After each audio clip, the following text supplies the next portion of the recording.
Namaskar students. So in previous lecture we are discussing about Z parameters and numericals on Z parameters or we can say the impedance parameters. ठीक है, आज के lecture में हम बात करेंगे Y parameter क्या है और we can say admittance parameter क्या है. ठीक है, सो यहाँ पर आप देख सकते हैं हमारे पास 2 पोर्ट नेटवर्क है जिसमें input voltage V1, output voltage V2, input current I1 and output current I2 है. ठीक है, लास्ट टाइम हमने बोला था कि भाई in case of Z parameter V1 and V2 are my dependent variable and I1 and I2 are my independent variable. ठीक है, आज जब हम Y पैरामीटर की बात करते हैं तब हमारे I1 and I2 will be dependent variable and V1 and V2 will be independent variable. ठीक है, सो फिर से यहाँ पर लिख रहा हूँ that V1 and V2 are independent variable, so they are independent variable and current I1 and I2 are dependent variable. Okay, so the value of current I1 and I2 will going to depend on the value V1 and V2. So I can say my I1 and I2 is nothing but the function of V1 and V2. From this, in terms of Y parameter, I can write that I1 is equal to V1 into Y11 और वो V2 का भी V2 की value पर भी depend करेगा. So I can write V2 into Y12. So in short we can say I1 will depends on V1 plus V2 into Y12. Let's say this is equation number 1. Same मेरा current I2 है वो भी depend करेगा V1 पे. So in that case that will be Y21. V2 पे भी करेगा that will B Y22. ठीक है, तो ये दोनों इक्वेशन में लिख सकता हूँ that my current I1 is equal to V11 into Y11, V2 into Y12. Same I2 is equal to V1 into Y21 plus V2 into Y22. ठीक है, सो अब यहाँ पर देखेंगे आपको पता चलेगा कि that V1 into Y1 is nothing but a unit of current. ठीक है, इसका यूनिट रहेगा वोल्ट, इसका यूनिट रहेगा आपका मो. So that will B current only.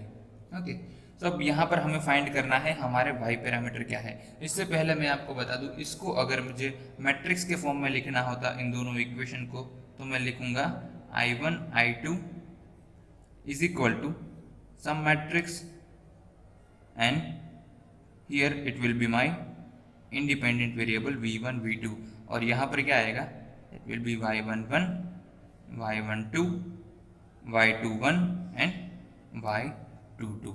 so यहाँ पर बहुत क्लियर है ये वाला मैट्रिक्स है वो क्या है मेरा करंट मैट्रिक्स.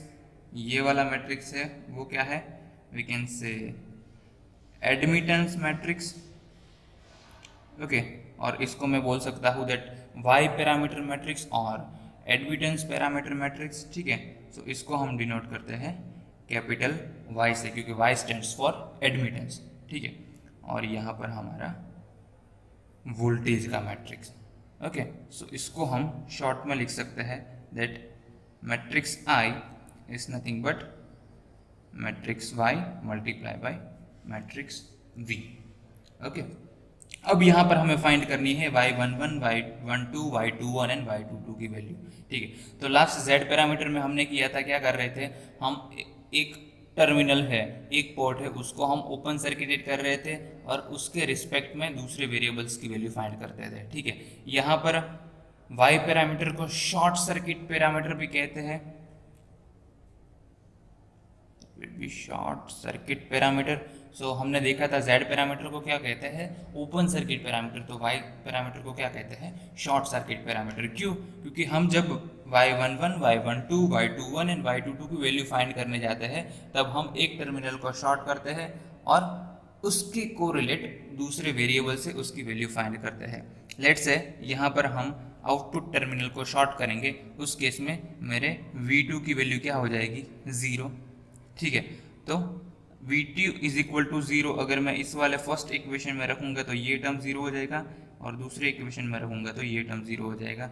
उस केस में मैं y11 को क्या लिख सकता हूँ that will be I1 divided by V1 when V2 is equal to 0। ठीक है, सेम y21 फाइंड करना हो तो कैसे करूंगा, तो y21 क्या मिलेगा, ये तो 0 हो गया, तो that will be I2 divided by V1 when V2 is equal to 0। Okay, are you getting my point? ठीक है, तो y1 को कैसे फाइंड करेंगे, y1 divided by V1, y21 को कैसे फाइंड करेंगे, I2 डिवाइडेड बाय V2। अब इसका यूनिट देखिए, ये क्या है, current divided by voltage, it means ampere divided by volt, that will B मो ओनली। ठीक है, तो आपको पता है एडमिटेंस का यूनिट क्या होगा। okay.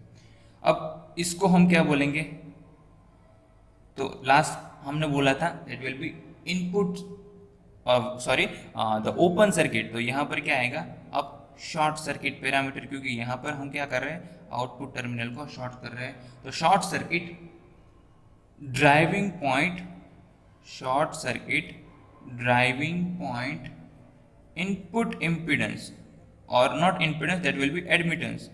ओके, यहाँ पर एडमिटेंस की बात हो रही है, तो that will be short circuit, क्योंकि हम शॉर्ट सर्किट करके फाइंड कर रहे हैं driving point input admittance. Input क्यों बोल रहे हैं, क्योंकि यहाँ पर जो पैरामीटर है I1 and V1, that is input parameters, that is why we are writing input admittance. यहाँ पर y21 को हम क्या बोलेंगे, that is nothing but short circuit forward transfer admittance. अब इसको फॉरवर्ड ट्रांसफर एडमिटेंस क्यों बोलते हैं, क्योंकि यहाँ पर देखिए करंट कौन सा है, आउटपुट करंट है, और वोल्टेज कौन सा है, इनपुट वोल्टेज है, तो यहाँ पर करंट I2 है, that is why we are writing forward transfer impedance. ठीक है, तो सेम तरीके से अगर मुझे y12 और y22 की वैल्यू फाइंड करनी हो तो मैं क्या करूँगा, V1 इज इक्वल टू 0 करूँगा, उस केस में मुझे क्या मिलेगा, y12 की वैल्यू एंड y22 की वैल्यू। ठीक है, उसको भी मैं बोलूँगा short circuit reverse transfer admittance and short circuit driving point output admittance. ठीक है, तो यहाँ पर इनपुट की जगह पर आउटपुट आ जाएगा और ये फॉरवर्ड की जगह पर रिवर्स आ जाएगा। ये आपके लिए है, आपको फाइंड करना है y12 और y22 की वैल्यू क्या आ रही है। ठीक है, क्या करेंगे, इसमें V1 is equal to 0 put करेंगे, तो ये वाला टर्म 0 हो जाएगा, ये वाला टर्म 0 हो जाएगा, तो यहाँ से मुझे y12 मिलेगा, यहाँ से 22 मिलेगा। ठीक है, तो ये आपके लिए है। अब यहाँ पर आ जाते हैं इक्वेशन नंबर 1 और इक्वेशन नंबर 2 पर, तो इसको आप ध्यान से देखेंगे तो आपको पता चलेगा दिस इज करंट। ओके, ये क्या है, हमारा करंट है। अब V1 into y11 that is also a current, V2 into y2 it is also a current.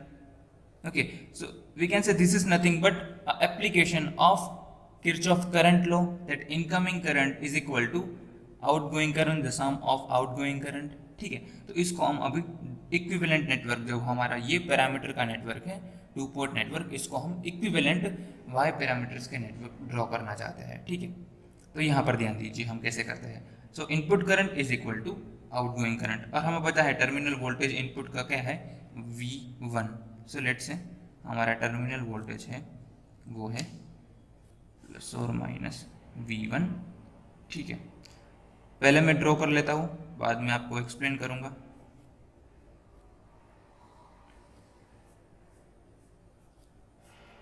Okay,